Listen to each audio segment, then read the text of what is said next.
Hello, good afternoon.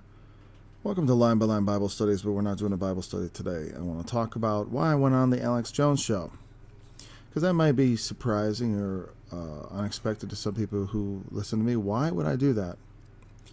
And so I want to talk about why.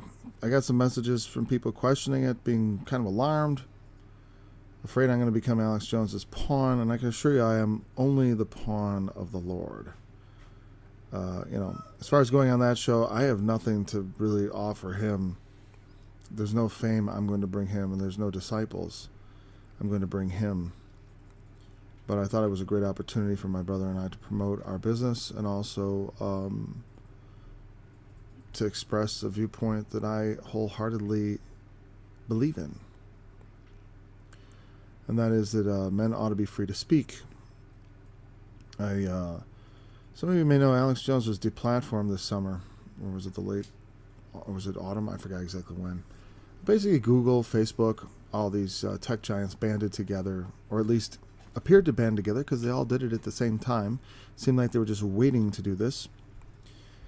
If I was going to conspire to do it, I think I would have been more intelligent about it and spread it out over time.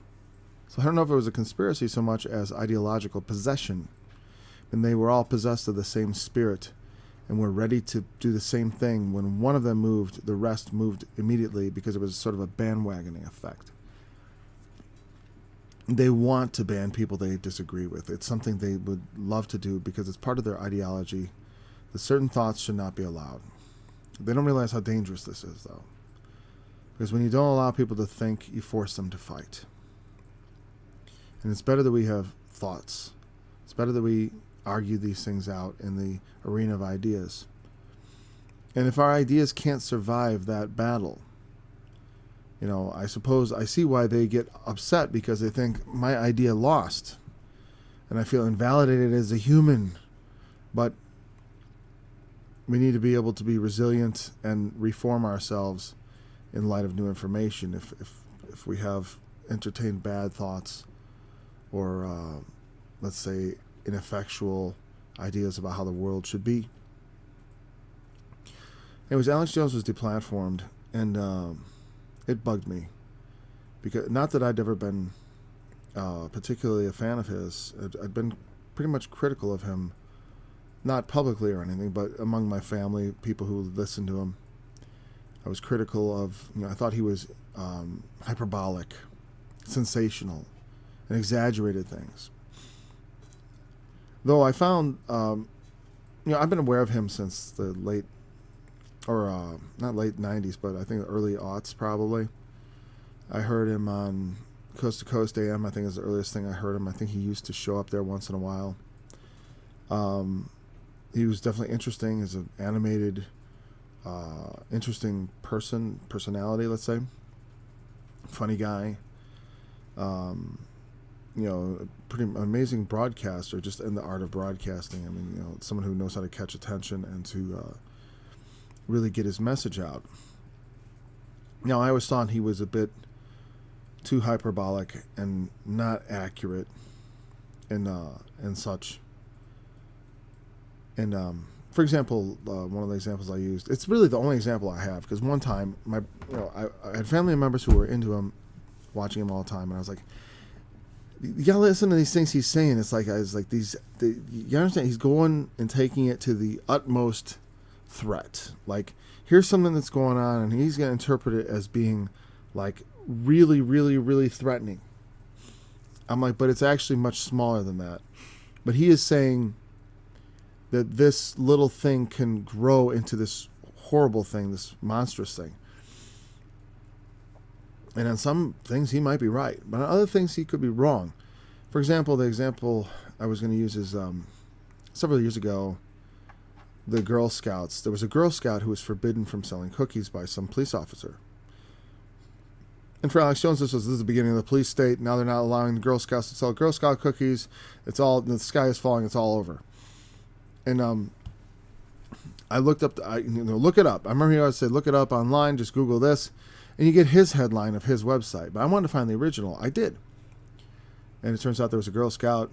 I forgot where it was, but she was forbidden from selling cookies by one cop who then his supervisors found out he was reprimanded and she was allowed to sell cookies. So his interpretation of that news story was a little beyond, he was taking it well beyond the actual repercussions.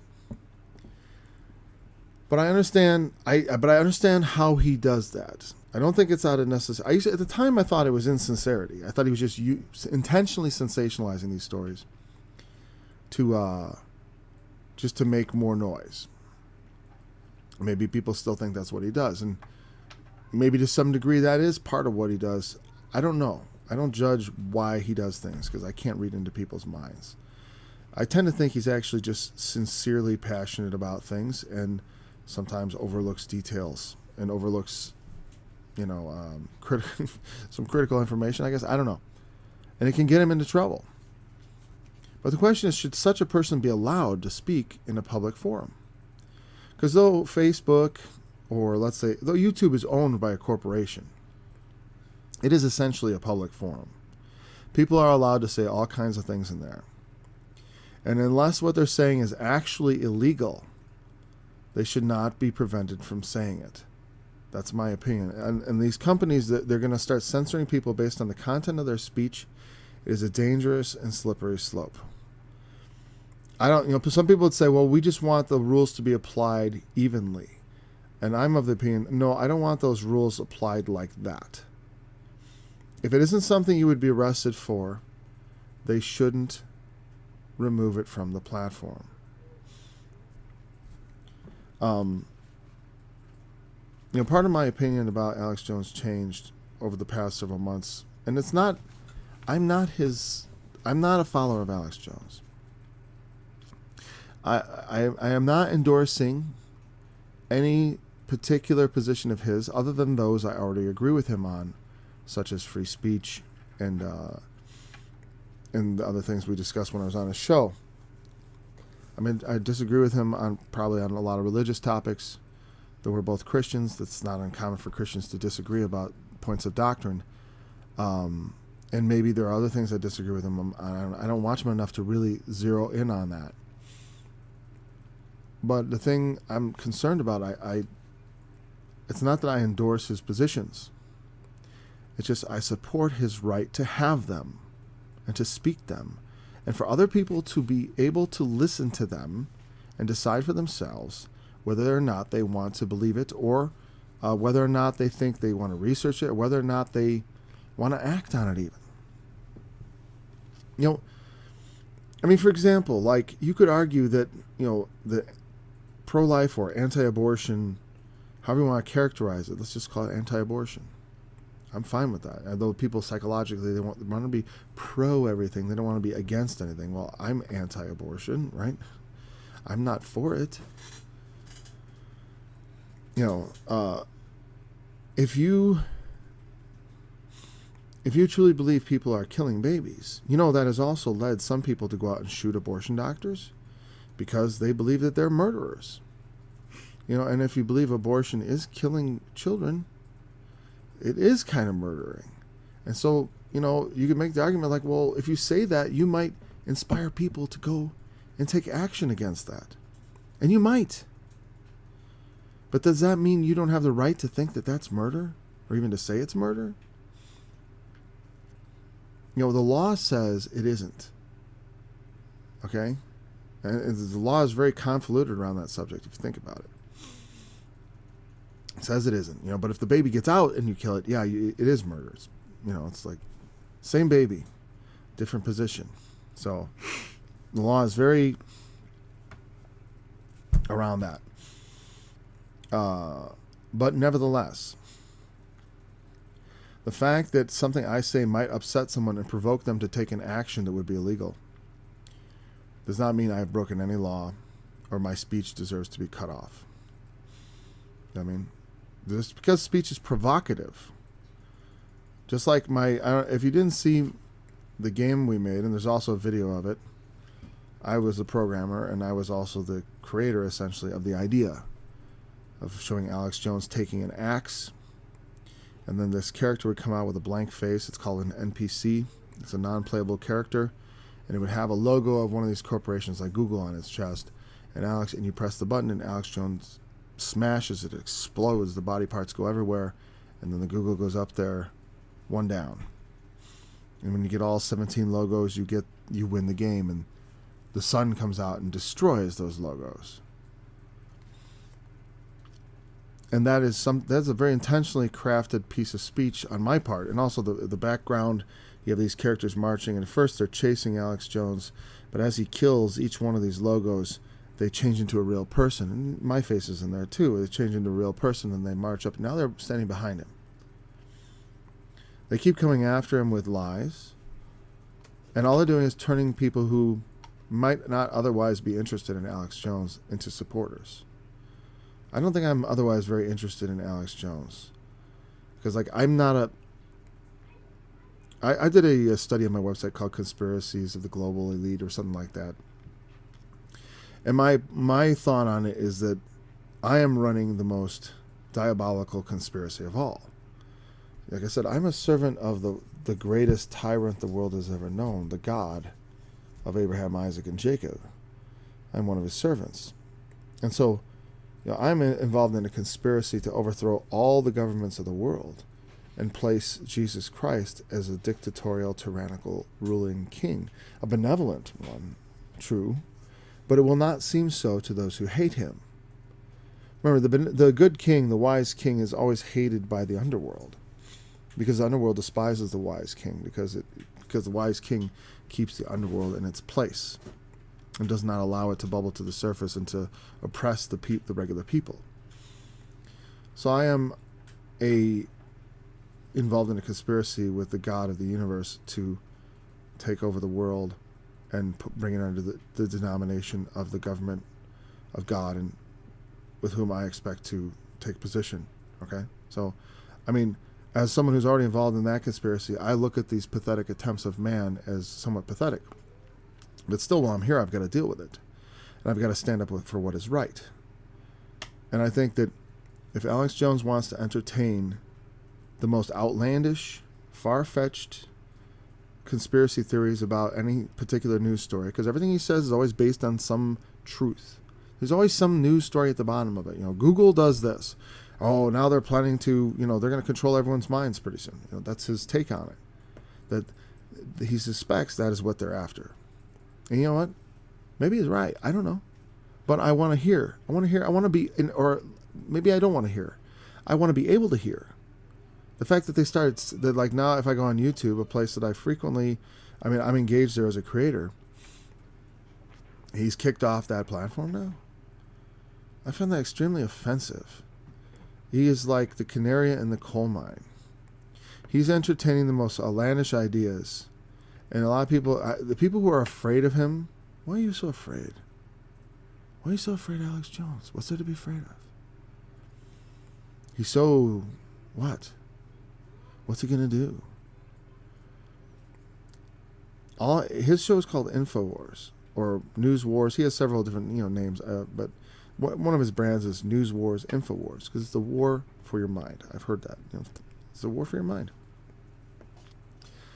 It's because they want to control your mind that they don't like it. He's making a war on the behalf of people's minds, to turn their minds towards a certain direction. I'm engaged in the same war to turn people's minds towards Jesus. In some ways you could say, well, am I in opposition to Alex Jones? From his perspective, probably not. From my perspective, probably not. There's nothing I see that is... I have family members who listen to me and also listen to him, and they don't find some grand contradiction. Because being watchful of the world and of the antics of the government in collusion with corporations can be important. Especially when they start telling you what you can and can't say. Remember, in the Bible, one of the most important things we have, and the most, it says obey magistrates. Honor the king. Which is, and why? That we may live peaceable lives. And that we may be free to preach the gospel. That's why. And as soon as a government or an entity that is acting in collusion with the government, essentially, because the Google and YouTube and all them, they all went down to Congress, and they're paying money into Congress and making donations and trying to win influence, and they're all in bed together to some degree. and they want to please each other. The congressman wants some of that tech giant money. The tech giants want to run things the way they want to run things without interference from Congress. So there's going to be like this complex arise of money going in one way and favors going out the other, so that everyone is happy. And I think that there's and it's a way for the government to get around the First Amendment. They can't censor you, but they found an end around. They will give these corporations that have a basic monopoly on what has become the public square of this new media, the internet. So like YouTube is kind of like the public square. Sorry about the sniffing. It's like a cafe. You go there, and you can sit down at a table, and Alex Jones is at the table, and he's talking crazy, man. He's just saying stuff, and it's like, wow, man, this guy's just got all these things. It's like, I don't know what to think of it all, but I'm curious. I want to listen. And you sit down, you want to listen. You got that in one hand, and you got somebody on the other side. Oh, he's opposed to Alex Jones. He says Alex Jones is this. I want to go listen to this guy and go sit over here and sit down at his table. Hear what he has to say. Right? And YouTube can't be sued for anything that's said at these tables as long as it's legal. So they have the protection. The government is protecting them from lawsuits. So then the government gives them the protection and makes them the gatekeepers of the public square. The place where, like Mars Hill, where Paul went to preach. And Paul was very provocative, man. People would tell him to shut up, and he would go ahead and talk anyways. That's why I defend the right of free speech in this country. Because here's the thing is, like, back then you could talk and people had to listen. It's like, but now it's like, man, they will just they'll just shut the faucet off on you, man. They'll just pull the plug on you. You can't be on the platform. You can't make money. Not only that, we're going to try to ruin your life. We'll make sure no one does business with you again. So anyways, you sit down at these different tables. The conversations you have at those tables are not the business of the restaurant owner, much less of the public square in which it's just a bunch of picnic tables and you're being invited to sit down and enjoy the conversation. They basically handed over the public square to private corporations. And now they've pressured these corporations to sort of crack down on speech they don't like. They'll call it hate speech. I almost wanted to do a little study called Hate Speech is... What is hate speech? It's not speech that's hateful. Not from what I can tell. Because I've seen things called hate speech. Like if I said, let's say homosexuality is a sin, so people who are homosexual should stop engaging in their behaviors and repent and turn to Jesus if perhaps he can help heal them. Right? I say that. Some people could say that's hateful. They need to be accepted as they are. Don't you know that's not a choice? And I don't say it is a choice. I agree. It's like there's a biological basis to it. I don't know what that basis is. I'm going to do a video about that. I've done a study on it. I don't know what that basis is, but I believe it because I know I couldn't be that. To say it's a choice would mean that I'm just choosing not to be gay every minute of my life. Like I could be, I could just go date a guy instead, but instead I didn't because I chose. It's just not true. It's just that, when I look at men, I don't have the same feelings as I do if I see an attractive woman. That's just biology as far as I can tell. So, but even saying, well, you believe that and you say it's a sin? Yeah, I do. I say both. Because it's something, whatever. I'm not going to get into that in detail, but I'm just saying about speech. They'll say it's hurtful. You need to; those people need to be accepted. You can't say that, and you violated our terms of service, and you're now kicked out of the public square. You can't say that in public anymore. And if you're found saying that in public, not only will you be kicked off the platform, we will try to ruin your life. We will try to make you lose your job. They've done this to people who've made comments about things, and maybe they're racist, maybe they're sexist, maybe they're homophobic, whatever. They made these comments, and then people say, well, not only are they going to, we're not just going to say, like, shame on you, we're also going to, like, hound you out of your employment and destroy your life. It's like what happened to Alex Jones. Now he's surviving because he's pretty big, and it is probably, I don't know how it's driven his numbers, but man, I'm sure it's. I mean, I'm someone who is not particularly interested in him, and I support him. Like I said, I'm not advocating his positions on every issue, except the ones I already agree on.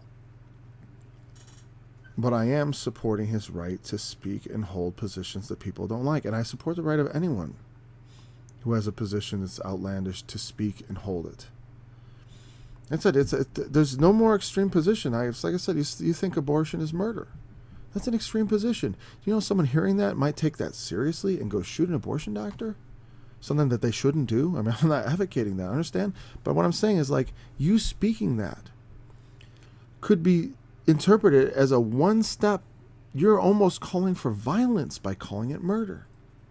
See what I'm saying?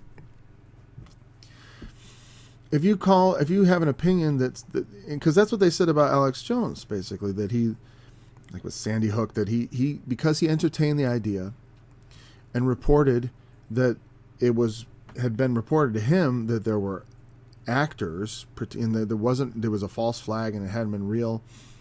But because he reported that, they accused him of sending his people to go harass those families. And that's like saying, like, if I get out and say something about abortion and then an abortion doctor gets shot and it happens to be someone who listens to my Bible study, that I sent him to do that. That's not what happened. He didn't send anybody to do anything. Sending his people to their homes. Did he do that? I mean, maybe someone can tell me. Did he send his people? Or did crazies go? And because it's not like he's the only conspiracy theorist out there. I don't even like that name, conspiracy theorist. It's like, it's not all a conspiracy. Some of it's an ideological possession. Anyways. So this all has made me a little more sympathetic. These corporations have gotten the government to give them the protection of the public square. And now the government is turning to them to censor people with opinions they don't like. Maybe not the government, but certain legislatures. You know, just like I remember there was one, and they tried to make an excuse for him. He said, I would love to be the one to censor people's speech, but we can't because of the First Amendment. Now, I heard, it was Tim Pool actually, defend that guy, saying basically that, well, he wasn't saying I want to censor people. He was saying, well, I can't because of the First Amendment, so I think you have to do it. But you understand, and he's one of those people, Tim Pool, who sort of advocates for even-handed treatment on both sides. Okay, censor the far right and then censor the far left too, and just make it even. I don't agree with that at all. Because the far right, far left is only defined by where you are along the political spectrum. If you're far left, center right is far right. You know, if you're far right, center right might be left wing from your perspective. Everything to the left of you is left. Everything to the right of you is right.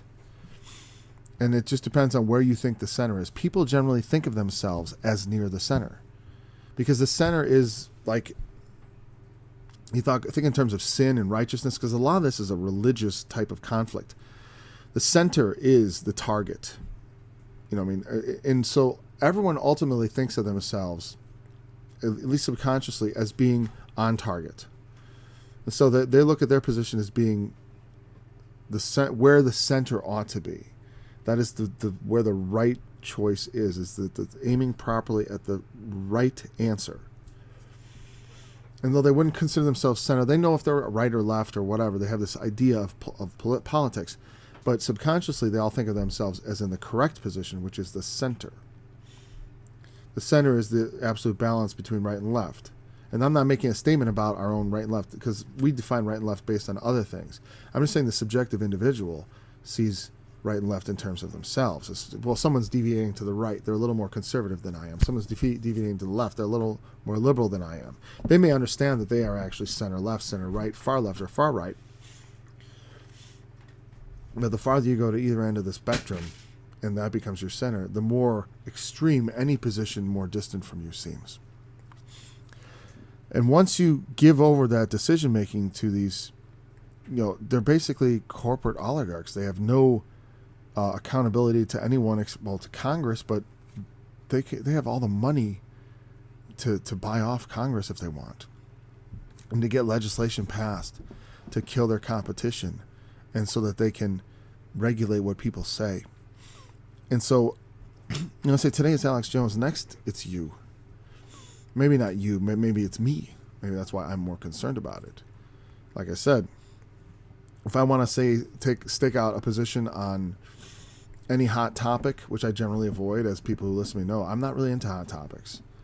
I'm more into just preaching the truth about what I need to do as an individual and what you need to do about it as an individual. But that includes things like turning away from immorality and sexual sins. And so that could offend people.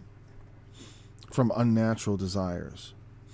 From things like, all the things that they're current. You see how much I don't want to talk about. I don't want to get into the specifics of that. I want to talk about why I went on that show. And so it is, and here's part of why I went. When I first was working on the game, I was telling a friend about it. And he was sort of baffled at my concern about freedom of speech. Like, why are you concerned about this? Why do you want to be in on this fight? I mean, don't you think that's just par for the course? If they start persecuting us, then we rejoice because they persecute us.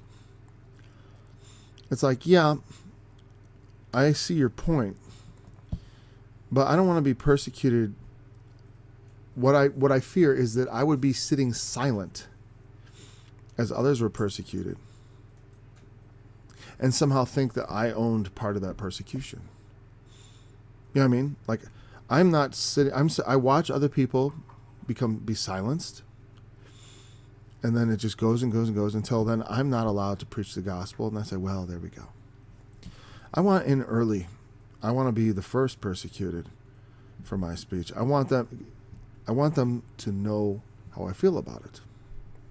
Also, I think that because if we don't speak, a much greater evil could come. And if you see evil coming and you do not speak to prevent it, that could be that's a sin. The world is a dangerous place.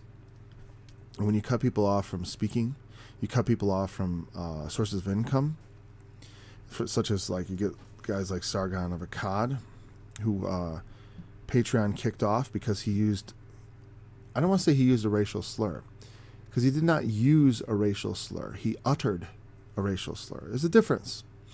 Like if I say the word, I'm not going to say it because I don't want to trigger the YouTube's, there's foul language in this study. Not in this one especially. To use a racial slur to me is to utter it against an individual. And you could say he used it in that sense, but he wasn't talking to a person of the race that he was using the slur for. I'm explaining this too much. But anyways, he uttered a racial epithet. And contextually, it was not in a hateful way. It was in a way that was trying to help someone see their own hypocrisy. That's essentially what he was doing. He was trying to help someone see their hypocrisy. Someone who was on the far right, because he's a center-left guy, and he wanted to rebuke this person's hypocrisy, as he perceived it. And so you said, you're behaving like those people who you claim are bad, and then he used the racial slur to let him know in no uncertain terms what he meant by that term. Well, then he got kicked off Patreon, which is that funding platform where people can, they can become like your supporters. I told you I'd been considering doing a Patreon thing, but I had a lot of misgivings about it. Now I have even more. I don't think I touched that platform with a 10-foot pole. I do have a profile I created, but I never activated it. So I don't know I haven't been there in months. I don't know what the status of that is, but I'm thinking about deleting it just so they understand I'm not interested. And then when he went to another platform, Subscribestar, PayPal suddenly decided that they were not going to do business with Subscribestar, which is a competitor to Patreon. And so, again, it looks almost conspiratorial. They're like, oh, just when he goes over there and it hurts other people. People who had nothing to do with that. People who are just on Subscribestar trying to make a living doing their electronic videos or whatever, doing their little thing that people watch and subscribe to and support them, and that's their interest in whatever. They're doing that, and then they come along, then they'll just, for the sake of this one person they want to get at, who's essentially on the left, they'll take the whole platform, they cripple the platform, castrate it, because PayPal is very essential as far as you want to take payments. In fact, and so, in fact, in my video, I included PayPal, which made me nervous because I take payments from them myself. As far as not that I get many, but I do. In fact, I had one. Someone, thank you, Clifford, for the donation. But it's like I don't get many. But over the holiday, I was like, I better take this out because if they see the video I made with their logo getting smashed, they may not appreciate me. Maybe they'll decide I'm not allowed to speak because I don't like the way they do things. I don't think the internet should become the internet. People kind of live in the internet to a certain degree, right? There's a life going on in here. And they want to control that space like some sort of authoritarian dictatorship that determines what polite and acceptable behavior is. And they really want to get a hold of this. A lot of people don't understand because they go around with anonymously. They go around with handles and fake names. And they basically say, so I can say whatever I want and then I don't have to worry about losing my job. And then they have doxing where they basically expose your identity. People will do this to you. They'll track you because they can figure out who you are. It's very hard to stay completely anonymous. And it can be done. You have to be very careful. I know how to do that. But I chose a long time ago not to do it. It's like, so you can find out everything you like about me. I'm living in the public, because I want to know when I'm censoring myself. I want to see where my freedoms have already been eroded. Because, even in the study, you can tell there are things I don't want to say. Because I say everything in my name, and I know I got to answer for it. And I learned that a long time ago from the scriptures. Men shall give account of every idle word in the judgment. A judgment comes where you give account of all you've said. And I'm not just talking about God's judgment. It's like even the things you think are secret in this world can come to light. And so it's like I try to prepare myself for that, and I try not to build up a feeling of false security and then saying a bunch of things I know people would hate me for having said, or knowing that I thought. Even admitting that I think things or say things in private that I know others would despise me for. I feel like I'm like, oops, should I even admit it? Nothing that bad. Mostly I don't say it because I know that out of context people will. I don't have any beliefs I'm actually ashamed of, I'll tell you that. But I say there are things I know that people would seek to misinterpret and seek to destroy me over. And I'm not interested in having that. Not interested in giving them a stick to beat me with,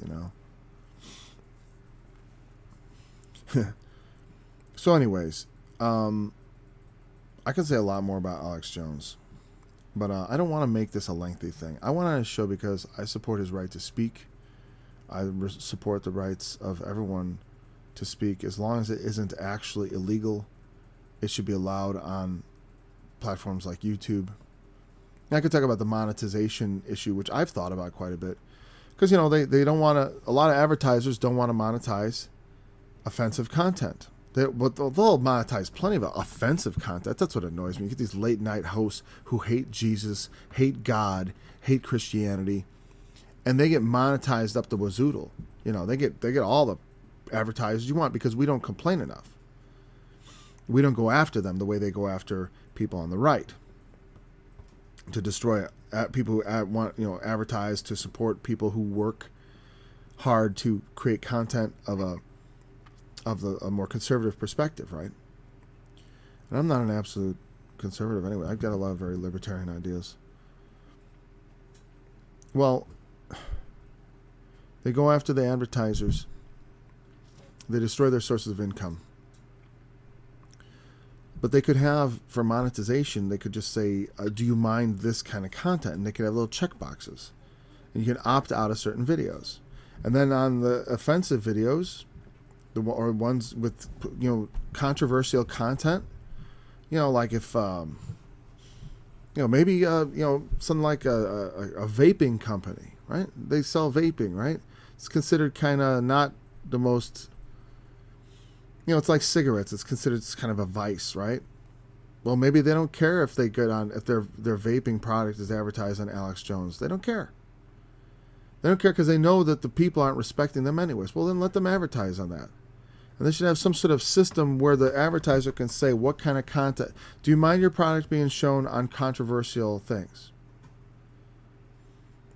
No, I don't mind. They could check that off. I don't know why they don't just have that. And then they could monetize controversial content. Controversial content could be valuable. But see, they don't want, it's not that they say they're afraid of the advertisers. That's not what they're really afraid of. They're afraid of their consciences. Because how will they sleep at night if they know that they are making money off of Alex Jones content? They want to be able to say they lose money over Alex Jones content, even though it gets tons of views. The only reason it loses money is because they refuse to monetize it. And if they just put in, they don't think in terms of how can we accommodate this kind of content? How can we make this content that people want to watch? It has thousands of eyeballs. How can we make it monetizable? And here's the funny thing is that Facebook did this, and that's why they get such criticism, because they say, I want to show ads to people on the right wing. And so they buy ads on the right wing, and then they show it to them. And then on the left wing, they're like, "Oh my God, they're able to, get all these people to see these things, and we don't like it because people are getting more." It's like, cut it out, It's like, it's like the thought that people are getting together and organizing or otherwise sharing ideas. It's so threatening to you. It's like, grow up. It's like the grow up. Sticks and stones may hurt my bones, break my bones. Words will never hurt me. At least generally speaking, words can be painful or they can incite to violence, but short of that, short of an actual incitement to violence, and that's the problem, is like where the line is on that. It's like, is calling abortion murder an incitement to violence? It's a question. I don't think so. I don't think anyone has ever claimed it is. Oh, I bet somebody has. And someday it's like, I'm not saying, it's not something I generally say. It's funny, I say it more here than I've ever said it anywhere else, but I mean, it is what I believe. But do you believe that doctors should be punished as murderers? It's like, well, not extrajudiciously. It's not so much just take the law into their own hands and just go and do that. No. Should you try to see the laws change so that they're not allowed to commit that kind of murder doesn't have a legal protection? Well, maybe.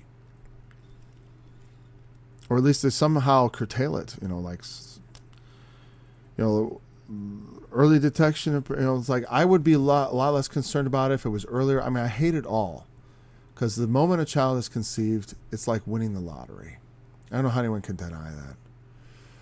Anyways, it's like that someone just won the lottery. A new genetic pattern has been set in motion, a single cell, but it's going to, if unmolested, it will develop into a human being. Most likely, it might deform and self-abort or whatever. It might, whatever, but it's like, you don't know. I mean, I don't want to go into that. It's a side subject. If we don't let people speak, it can get dangerous. And that's something I said when I was on Alex Jones' show. There are dark forces on the extremes of the political spectrum that if they aren't allowed to speak, they will become violent. And I don't want any sort of part of a civil war or of any such, and I would want to prevent that. And I think that making peace is part of what Jesus called us to do. And I think part of what making peace is allowing people of all opinions to speak their minds and not trying to use powerful forces to shut people down and to disenfranchise them and make them where they have nothing left to lose. What happens when people have nothing to lose? You know, when they've got nothing left, they feel they've absolutely been abandoned by, they've been shut out of society. They've been shut out of having a peaceful and prosperous life. What happens next? Where do they go? They become violent. Look at what's going on in France. You know, people who the people all over the world are starting to feel this. That's one of the reasons why I have actually an optimistic attitude about winning this fight. Is because I think the alternative is so unattractive. I hope that the people can see it. I want to help people see it, or at least do my small part to draw attention to it. That's why I made that game. It's not part. I still think, as always, the first priority is get yourself in order. Learn to be a Christian yourself first, and then your example and your learning and your ability to act out and live out a Christian life will be an example to others, and it'll also enable you to give people some idea of the knowledge necessary to obtain those things. And I think that is the most important fight and the first thing. And on top of that, whatever we add to that, it ought to be added wisely and without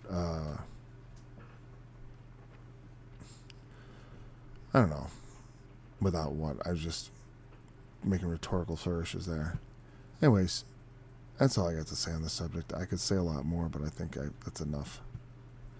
I'm not becoming anyone's pawn. I'm just standing up for what I believe in. And no one's going to... I see no downside in that. So... it's fine. So let's just use the same music to go out.